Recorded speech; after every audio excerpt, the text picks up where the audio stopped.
Seorang direktur rumah sakit di kota Jenin di tepi barat mengumumkan bahwa orang kedua telah tewas akibat serangan IDF di kota tersebut dan sejumlah lainnya terluka. Sumber medis di kota Kalkilia di tepi barat melaporkan bahwa 1 orang tewas dan 2 lainnya luka-luka akibat penembakan IDF di kota tersebut.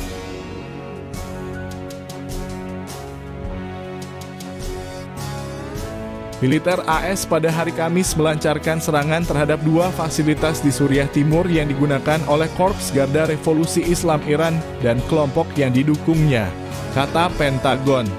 Sebagai tanggapan atas rentetan serangan terhadap pasukan AS di Irak dan Suriah. Ketika ketegangan meningkat akibat konflik Israel-Hamas, pasukan AS dan koalisi telah diserang setidaknya 19 kali di Irak dan Suriah oleh pasukan yang didukung Iran dalam seminggu terakhir. Sebanyak 21 pasukan AS menderita luka ringan, sebagian besar diantaranya cedera otak traumatis. Serangan tersebut menargetkan fasilitas penyimpanan senjata dan amunisi menggunakan pesawat F-15, kata seorang pejabat, dan tidak dikoordinasikan dengan Israel. Serangan pertahanan diri yang tepat ini adalah respons terhadap serangkaian serangan yang sedang berlangsung dan sebagian besar tidak berhasil terhadap personil AS di Irak dan Suriah yang dilakukan oleh kelompok milisi dukungan Iran yang dimulai pada 17 Oktober, kata Menteri Pertahanan AS Lloyd Austin dalam sebuah pernyataan. Serangan yang ditujukan untuk membela diri ini dimaksudkan semata-mata untuk melindungi dan membela personil AS di Irak dan Suriah, tambah Austin.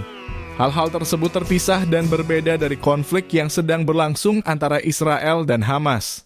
Dan bukan merupakan perubahan dalam pendekatan kami terhadap konflik Israel-Hamas. Seorang pejabat pertahanan AS yang tidak disebutkan namanya mengatakan kepada Reuters bahwa Iran bertanggung jawab atas serangan proksinya terhadap pasukan AS di Irak dan Suriah. Serangan itu diperintahkan oleh Presiden Joe Biden, Pentagon mengonfirmasi.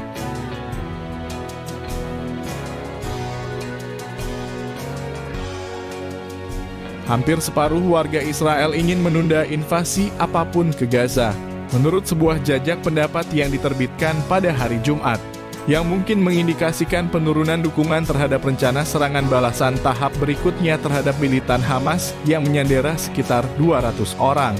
Israel bersumpah untuk memusnahkan Hamas sebagai tanggapan atas pembunuhan dan penculikan yang dilakukan kelompok Islamis Palestina di wilayah selatan pada 7 Oktober. Dan telah meningkatkan serangan tank dan infanteri bersamaan dengan penembakan besar-besaran di daerah kantong tersebut. IDF mengumumkan pada hari Jumat bahwa sersan Soam Moshe Ben Harush 20 tahun yang terluka parah dalam serangan Hamas pada 7 Oktober meninggal karena luka-lukanya. Ben Harush, seorang pejuang di Brigade Nahal, berasal dari komunitas keagamaan Haspin di dataran tinggi Golan. Ia akan dimakamkan pada hari Jumat di kampung halamannya.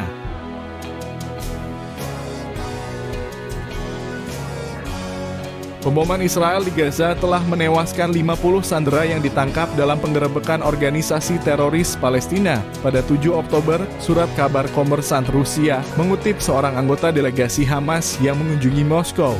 Laporan tersebut mengutip Abu Hamid yang mengatakan bahwa Hamas tidak dapat melepaskan para sandera sampai gencatan senjata disepakati. Dan diperlukan waktu untuk menemukan semua sandera yang telah dibawa ke Gaza oleh berbagai faksi Palestina.